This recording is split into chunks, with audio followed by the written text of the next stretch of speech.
तद्रूप झालेले असतात परमेश्वराची की काहीच असंतुलित उरत नाही, सगळं समचरण असल्यासारखं समतोलात. त्यामुळे येणारा शब्द सुद्धा समेसारखा येतो बघ.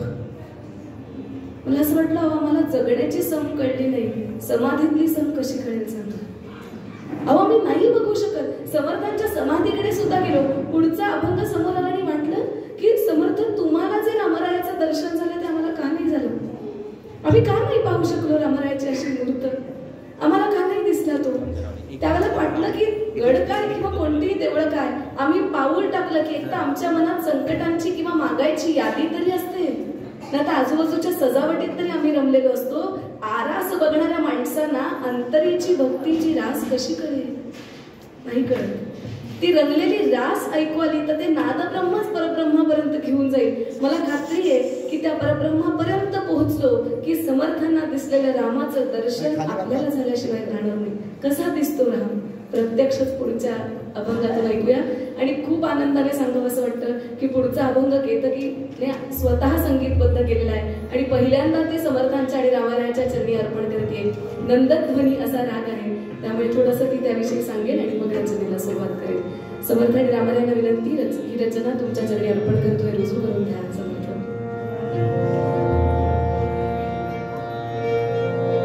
नमस्कार.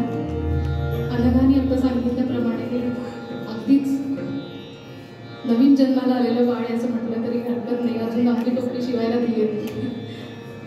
खरं तर काहीतरी इतक्या सुंदर रचना दासांनी आपल्याला करून आपल्यासाठी ठेवलेल्या आहेत, तर एक खरंच मनापासून सेवा म्हणून एक पद संगीतबद्ध करावं अशी इच्छा होती. आणि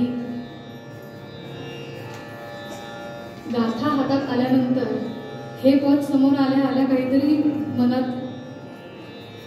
मनातल्या मनात मी गुणगुणायला लागले आणि जे काही समोर आले ते असं आहे ते तुमच्या समोर सादर करण्याचा प्रयत्न करते. सुविख्यात शास्त्रीय गायिका पद्मश्री अश्विनी भिडे देशपांडेजी यांनी इंट्रोड्यूस केलेला राग नंदध्वनी, नंद आणि हंसध्वनी यांचं कॉम्बिनेशन आहे. मी फक्त प्रयत्न केला आहे, तो समर्थांच्या चरणी अर्पण आहे. माझा प्रयत्न सादर करते, परवानगी घेते.